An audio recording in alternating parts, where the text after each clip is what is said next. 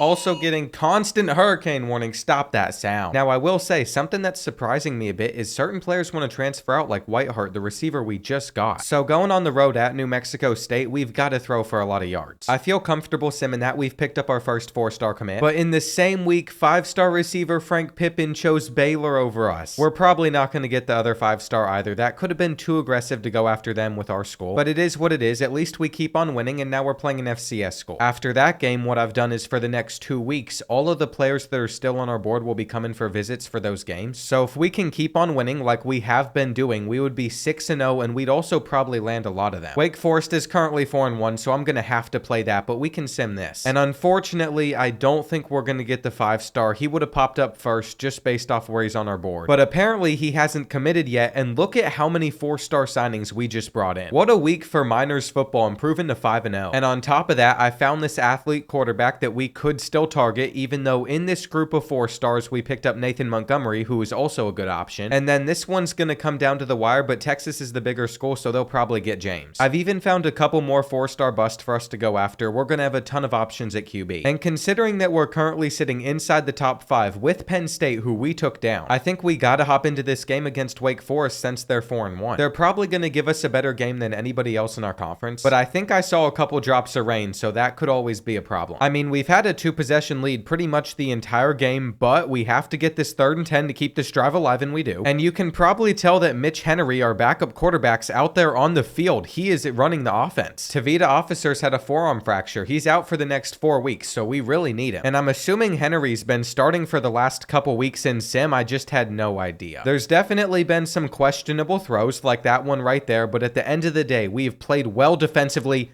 They stepped out of bounds, and I don't know what they were doing there. They had a perfect chance to move the chains. Instead, we're going to drive down the field, go for another touchdown, and we're so close to being 6-0. From what I'm seeing, the freshman's going to have to play for most of the year anyway, so we might just finish out the season with him as the starter too. I think that would really help his development since he can still put up good numbers with terrible accuracies, and you can't say that I didn't give Tavita Officer a chance to run this offense. He simply couldn't stay healthy, but the 5-star tackle did choose Texas, and I've got no issue with that. It makes sense, but we really lucked out in our pipeline states because I found 5 middle linebackers that were busts. The real question's gonna be though, can we keep on winning in sim with our backup quarterback? And so far so good, but we still have wide receivers trying to lead. That could really hurt us in the long term. Both Alejandro Whiteheart and Tony Dell are big pieces to our team. And we run an air raid offense, but we're just not throwing for enough yards, I guess. Now, I am a bit worried about Louisiana Tech, even though they're 3-3, they're an 84 overall. But we keep on winning, and it looks like we have a ranked team coming up on our schedule. Middle Tennessee State is also 6-1. It's seeming like there's going to be quite the race for this conference championship. And since we're ranked so high, I wanted to see if we had anybody in the Heisman race, but of course we don't. We've swapped quarterbacks mid-season. Now we play Kennesaw State. And we'd win 27-13, but we're not throwing for that many passing yards. At least one of those receivers is definitely gone, but now it's time to hop into a ranked conference game. We have done it. We have somehow made a game of the week a Conference USA matchup. And getting College Game Day to come to UTEP's campus is crazy. Considering we're only up by 3 points with a minute and a half left though, they definitely made the right choice. And here we go, 2nd and 17. That last sack was a huge deal. Now they're just going to hit their check down. I don't want them to be in field goal range. And I'd like to assume that from here they're probably not, but they're definitely going to go for it. We have everything locked up and we're bringing them down. Here we go, 4th and 4 through the air. They're definitely just going to throw it. What is our zone doing? He was right there. The game would have been over. Now they might score a touchdown and win. Can we tackle? This is bad. This is very bad. I might have to start taking timeouts so we do have a chance to respond. And getting a sack right there is absolutely massive. They're probably going to go for a check down. But no, they don't. Once again, they go down. We have no timeouts left and they're going to catch this inbounds. That's not good. They've taken a timeout with like no time left. And that's just to make sure that there's no rush whenever they tie things up. This is definitely not ideal, especially since we have the ball first, but we could still score and then get a defensive stop. I'm not too worried. We just need a few more yards and I have to hope that they don't go for the 2-point conversion if they get in. But I really don't like they have an opportunity to ruin our undefeated season and we don't pick it. Thankfully, they just kicked the extra point. We also have 8 players down here in the box, so when they run it, we should be able to hold them. And this is where we need a key defensive stop. We're all over it. Here we go, 3rd and 7. I'm not on everything. They have to throw it away though. And this is great. We score a touchdown. We remain undefeated. They even almost missed that extra point. You know that they've got to be concerned in this situation. And we have literally just been running the ball down their throats. That's some good blocks. It's over. We have survived. Now we have to sim the last couple games of the regular season. But with that result, we've basically guaranteed our spot in the playoffs. Or at least I thought so. Us getting wins is continuing to drop us down the polls. I find that disrespectful. We're putting together good recruiting classes. We've now won this conference 4 years in a row, going for 5. And they have moved us back up to number 5 after our bye week. With all the signings that we keep on picking up, I have to assume that we're still winning. But this was a close call, 23-20. I don't like seeing stuff like that, especially since our last game of the season's at number 22 Western Kentucky. And they have rallied out of nowhere to try and derail our season. I guess Tavita Officer's back to being our quarterback though, if he's back from injury. And even though I adjusted the depth chart to make the freshman the starter, the game just made him the starter once he was back. I guess we're rocking with him, and we beat Western Kentucky 51-7, so I don't mind playing them again. Looking at our season stats as well, these quarterbacks are split down the middle. They're basically the same player. And that goes for rushing yards too. I really don't know who to pick in this situation. Nicholas Regis ran for 11 touchdowns. And then receiving wise, Manny Fox is our leading receiver, but he's injured. I swear, we always deal with the worst timing of things with these injuries. Look at how many players are going to be out for our potential playoff game. Since we're the number 3 team in the country, I think win or lose, we're in. But I don't see how we could lose. We're trying to close out on the rest of these prospects, and we did just lose this 4-star safety to Texas A&M. Our school grades still aren't perfect, but with another good season, they should go up even more going into next year. And with landing both of those last 2 guys, I think we put together a good class. The main challenge is really just making us a championship contender. Our team overall has not gotten any higher recently. And going into next season, I will be firing both of these coordinators. They'll probably leave us anyway, but I want to get some tacticians. That is such an insane move to make after we've gone undefeated all year, but I think it's going to be worth it. Now, obviously, I don't think we were ever going to lose this game. That should never have been a question. We've just been dotting their defense up. And at the end of the day, we'd win 48-14. We basically own Western Kentucky. And let's see if the Conference USA Conference Championship trophy's there. Of course it's not. We're still not getting one. I'd spend 16 coach points unlocking tier 2 for our defensive line though, since we had some, which means as we approach the playoffs, guys like Vince Wick should progress better. What I wasn't expecting though was to get the Coach of the Year award. Look at me right there. We look identical. And our offensive coordinator that I fired was the Coordinator of the Year. We also had the best defensive player in the country. Dave Sills had 14 sacks. And then they let Nicholas Regis win best running back, even though he didn't have that many yards. It's all based on how good you're ranked though, and I was a little worried when I saw we fell to number 5. But unfortunately, we still have a first round bye and we have to play either Georgia or Stanford. Just to have good chances in those games though, going forward, we need these tactician coordinators. We're going to steal our rival's head coach, make him our OC. And with 9 4-stars committed, I'm trying to see some of these dev traits. We've gotten star on Dion Biggers, but outside of that, I don't think we're going to see any elites or anything. That's unfortunate, but at least our wide receivers don't want to leave us anymore. And we avoided playing Georgia last year, but that's not going to happen again. If we were somehow to make a deep run in this playoffs, it's not going to be easy. This is a brutal path. And honestly, I'm just hoping that we don't get blown out by the Bulldogs. I will be happy if that's the case. I think with some of the hires I've made at the coordinator positions, next year could be really interesting. But my expectations for this season is we're just going to lose our first playoff game again. We have never won one. And we're very fortunate to even have a lead as we go into the second quarter. They'd respond with a field goal, but we're actually keeping this one pretty tight and scrambling. We're going to get in. We also have a chance to hold them to a field goal right here. It is 3rd and long, and they're just going to have to step up and run. Come on. Well, apparently they have shanked the field goal. I thought we were going to be down by 4. I took a timeout so we'd have a chance to respond. But instead, we're in a little bit better of a position, and we'll take that hitch route for the first down. We don't really have the speed to beat them deep. That is our biggest issue. I can try to throw this fade route, though. It's our only chance at getting open. We break a tackle, and at least that factors in more route running than speed for getting open deep. I don't think we're going to have anything besides this drag, though, and we should get out of bounds. What a way this has been to end this first half. I also have our running back in the flat. This is the best running back in the country, but he didn't make much happen there. I'll let him get into open space, and he should be able to get into the end zone here. Come on. In the third quarter, they would score a touchdown, but going into this fourth quarter, we have a chance to extend our lead back to 2 possessions, and that's big. This could really be our first win in a playoff game. I'm going to hit that route right there, and we are fighting to the 1. It turns out Tavita Officer was the right decision at quarterback, and with 10 minutes left, they're kicking a field goal instead of trying to go for it on 4th down. Their efforts to come back look like they're going to come up short, though. We've done a good job maintaining our lead, and we're going to end up finishing this one out, winning by 14. We have finally done it. We have won a playoff game with the Miners, and it was still with a left-handed quarterback, even if it wasn't our first. Next up, we have number 10 Texas. We beat them a few years ago, but this is probably a better team, except for the fact that they are sitting at 10-4. How did they even get in? They weren't a conference champion. I'm seeing a lot of 4-loss teams in this playoff, actually, and I can officially say that we've gotten our 2 tactician coordinators. I'd expect that to boost our overall up at least like 3 or 4 next year, but at the moment, we need to be worrying about this season. We are in the semifinals right now and rolling out, throwing our halfback angle route. We're getting the first touchdown. The more I play with this team, especially our defense too, the more I believe in it. At the moment, we're up by 14, and that is with just 3.5 minutes left in this first half, but they're breaking some tackles. This is literally the farthest they've been able to make it down the field all day. We should bring them down, and I'm really hoping that all they can get out of this is a field goal. We have everything locked up. I have a quarterback spy out there too. We're honestly in such a good position. Their man-to-man coverage cannot stick with the freshmen, and these guys still have a decent room for improvement. Not too much because they're bust, but decent room for improvement. Dell does it again. They're also going with man-to-man here, so we're going to the sideline, but unfortunately, that's the biggest issue that we still run into. Officer doesn't hit all his throws. He's pretty good, but he's not perfect. We'll hand it off for the 3rd down, and I think this spot is atrocious, but we're going for it here, and it works out. I don't want a field goal. I want a touchdown. I want to be able to make this 21-3, and we had it. This is literally such a huge moment in this game. I might have been able to throw that wheel route there, but we're still doing just fine. I'm going to throw the RPO to our tight end, and he's going to turn upfield to get to the 5. Cockrell is still pretty slow, but that was a big play. With the RPO, we have nowhere to go, though, and we've hurried it up for this 3rd and goal. I'm going to throw it to our fade route. That is some great separation. That is Bannon doing it for us. I have not seen his name in a second, but with Robert Bannon putting us up by 18 at one point, it's going to be super difficult for the Longhorns to come back. As we go into the 4th quarter, we're still up by 11, and statistically, we have just dominated the passing game. I don't know what it is, but they've just refused to throw the ball. They've had very limited attempts. We have had plenty of attempts, and using the spin, we're still going. I can't believe it. After all these years, this could be the championship one, but we are in a pretty rough spot on 3rd and 16, and we can't get it out. I'll give credit to Texas, even though their offense has been atrocious. Their defense has really tried to keep them in it. They've just thrown it straight to us. They are very, very bad through the air, but if we return this even to this range, it's over. No matter what, unless I like throw an interception, we're going to have a 3-possession lead, and it's with a quarterback that still misses like half of his passes. There we go. We've got a touchdown. We're actually going on to the national championship. This could be the year, and I was fully expecting this to all happen next season. Tavita Officer's doing it as a junior. He could also do it as a senior, and we're playing the #1 team in the country in the championship, but it's Syracuse. When they popped up, I was really caught off guard, but they beat Nebraska 34-0, so we probably shouldn't shouldn't take them lightly. They score more points per game than us, but we are undefeated. They are not, and they're an 85. With 15 coach points to spend and a championship on the line, I'm also going to go into this tactician tree and just make sure our defensive backs are a little bit better, because even though they did a good job against Texas, I want them to perform on an even better level. I mean, so far they have, but our offense has not had a good start to this game. Neither team has scored any points, and we've literally only been able to throw for 41 yards versus this defense. It's been a struggle no matter what I've tried. We have to pick up this drag to keep on moving the chains, and we'll see if a little halfback draw action could catch them off guard. They weren't expecting that at all. I really just want to see some man-to-man coverage so we can try to throw this comeback route over to Dell, and him getting open like that was so clutch. Of course, with our offense starting to come alive, theirs has as well. EA would never want this to be an easy one for us. They're scrambling, and with some of these running quarterbacks, if I don't have a spy out there, they'll do that on every third down. You can just tell that they're going to end this first half strong, though. That was an insane pass over to the sideline, and they're also chewing the clock, so we don't have a chance to get more points before the end of the first half ourselves. There's the run. We're also on a 3rd and 16 on this play. The only thing that could go well for us right here is if we're able to roll out and throw this crosser over the defense, which we've done. But the looks that they're giving us in this game are so odd. I like never face off against them,